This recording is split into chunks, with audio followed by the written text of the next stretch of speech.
Hey everyone, finally arrived home last night at 11:15.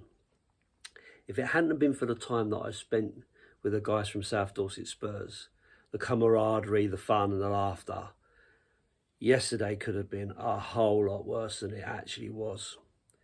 It's the only thing that really got me through the day. Because I have to be brutally honest, that was probably one of the worst feelings that I've had for a very long time watching Spurs. I get it. You're going to lose games. I say it quite regularly that anyone can beat anyone on their day at football. We saw that with Liverpool losing to Nottingham Forest and Southampton getting a draw against the Gooners.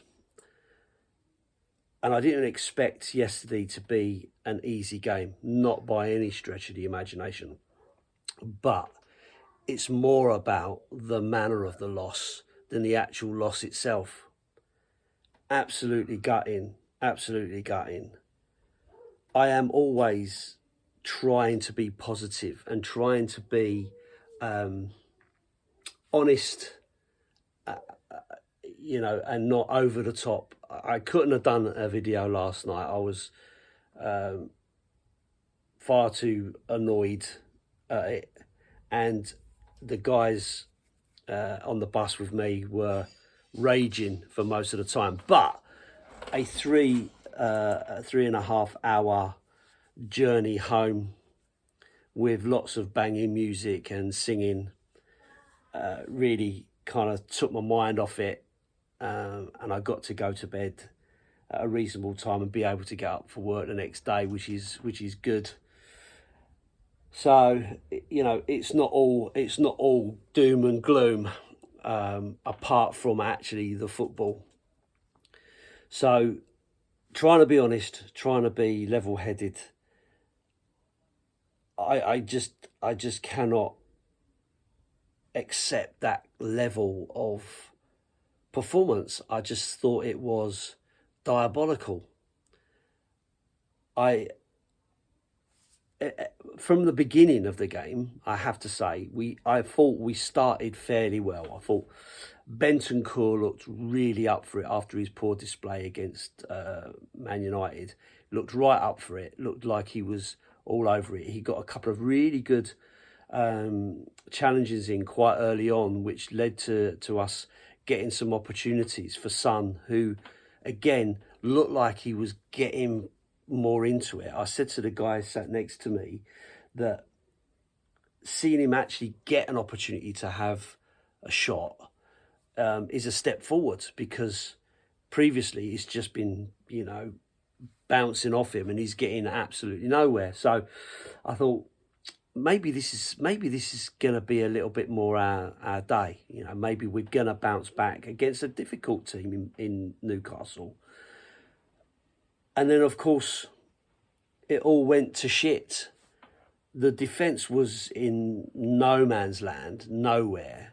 The ball gets played through and Hugo does what Hugo does and comes running out and basically gets fouled.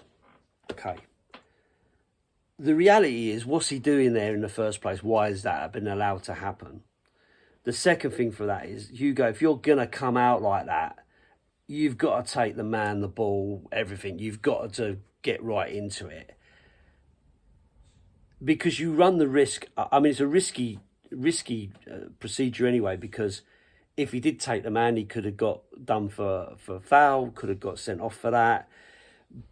But at the same time, he's got to be fully committed to it and not play for a foul. 9 times out of 10, I think that gets given. But I'm not angry that it wasn't given.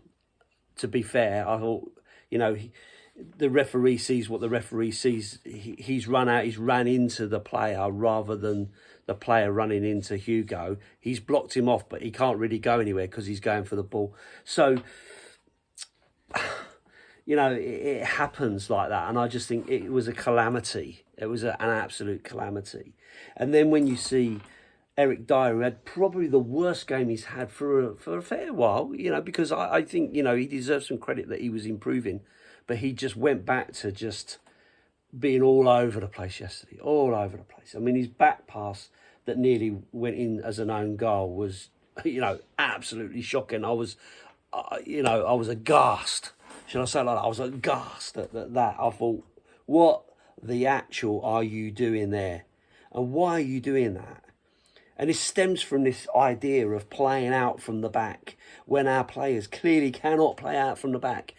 Dyer cannot play out from the back. Davis, Longley, Sessegnon, Sanchez, none of these guys can really play out from the back.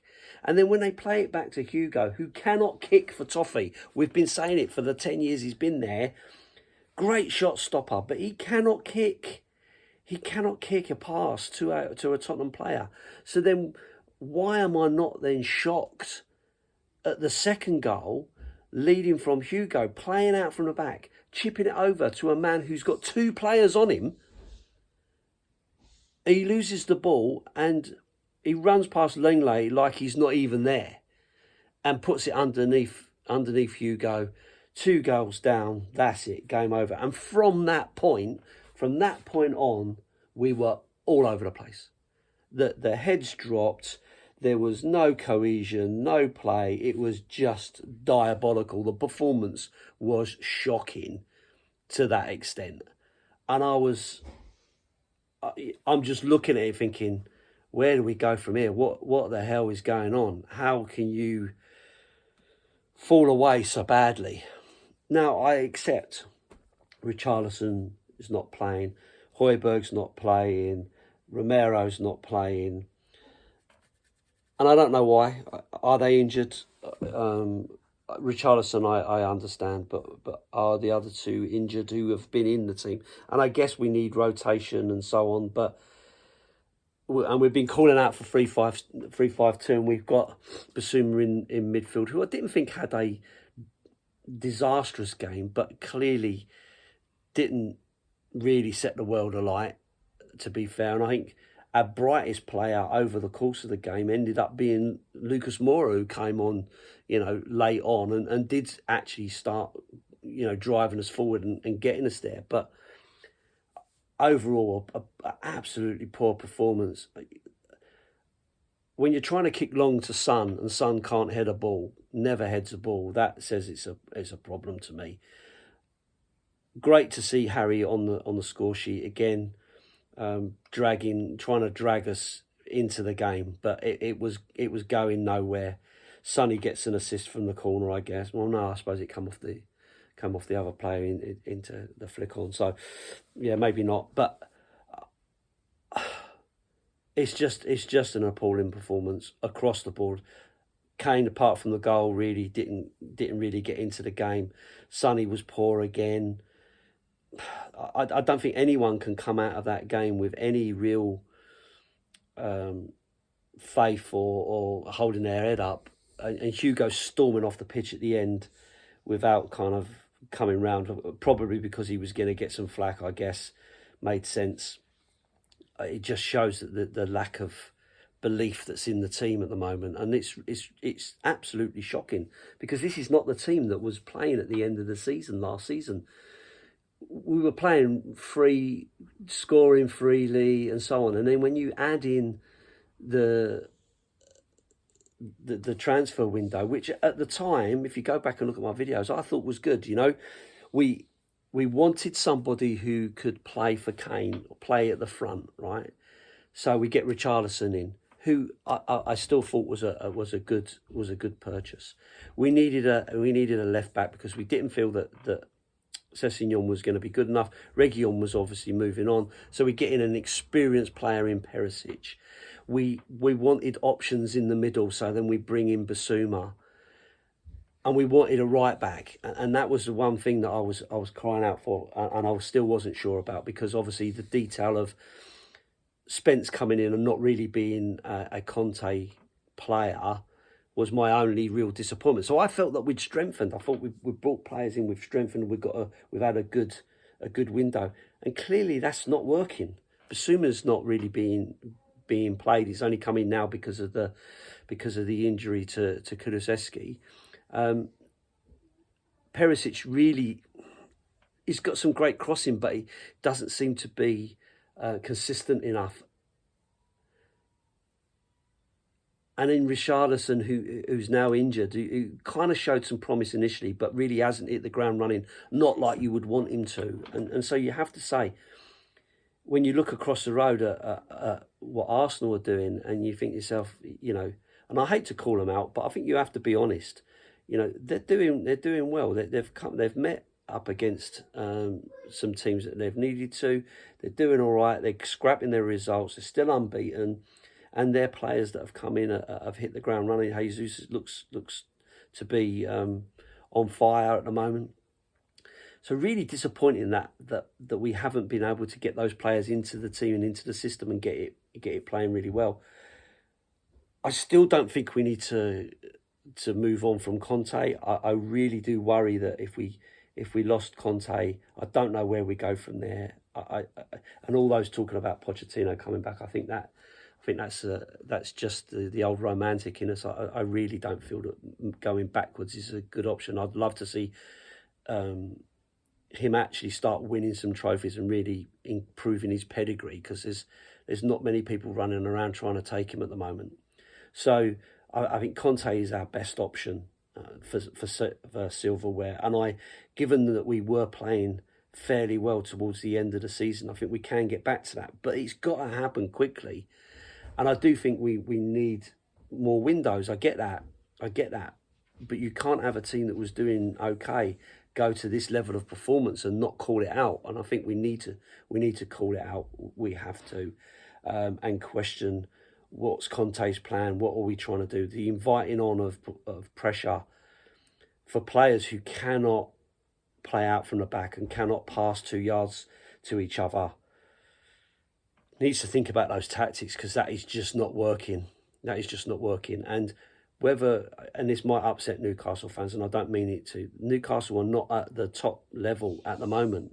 So when he's talking about playing against top level teams like Arsenal and Man United, I get that. But when you're talking about Newcastle, who are probably in a similar position to us in terms of transitioning and trying to get into that top level, then you've got to question how we collapsed so magnificently as we did. Credit to Newcastle. I thought they had a game plan. They got their goals, and then they did all the horrible things that as a home fan you don't want to see, because you want to get back into the game, but was absolutely the right thing for them to do. Wasting time, breaking up play, frustrating the fans, frustrating the opposition. Absolutely the right thing to do. And they have to be applauded for it, because they did it magnificently. And again, credit to the Newcastle fans in the ground. I thought they were fantastic, supporting their team, cheering and singing. I thought it was really good. I'm really disappointed to see some of their attitude outside the ground, being quite disrespectful to some of the fans out there. I even saw one guy get punched out. I don't know why. I didn't see what had happened.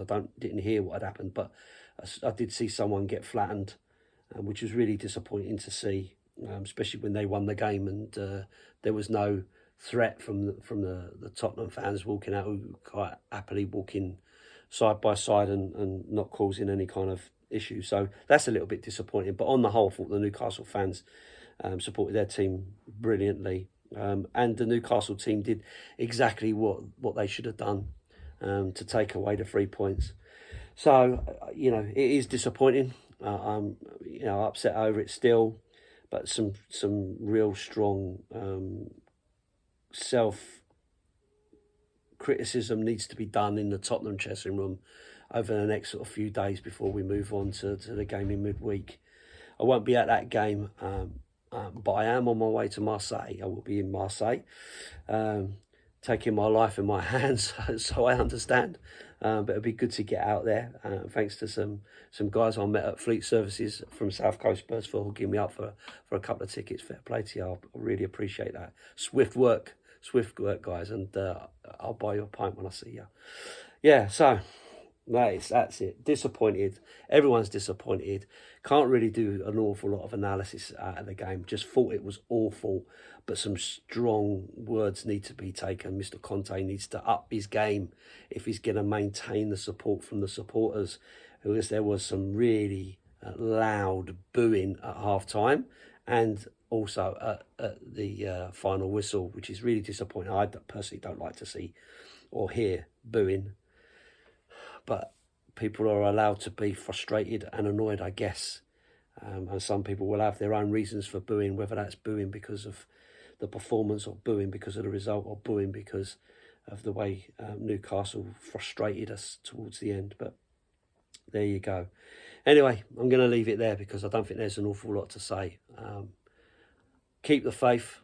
We're not going to move away, are we? Because we are addicts to our team. And so we move on to the next game and leave it there. Up the Spurs.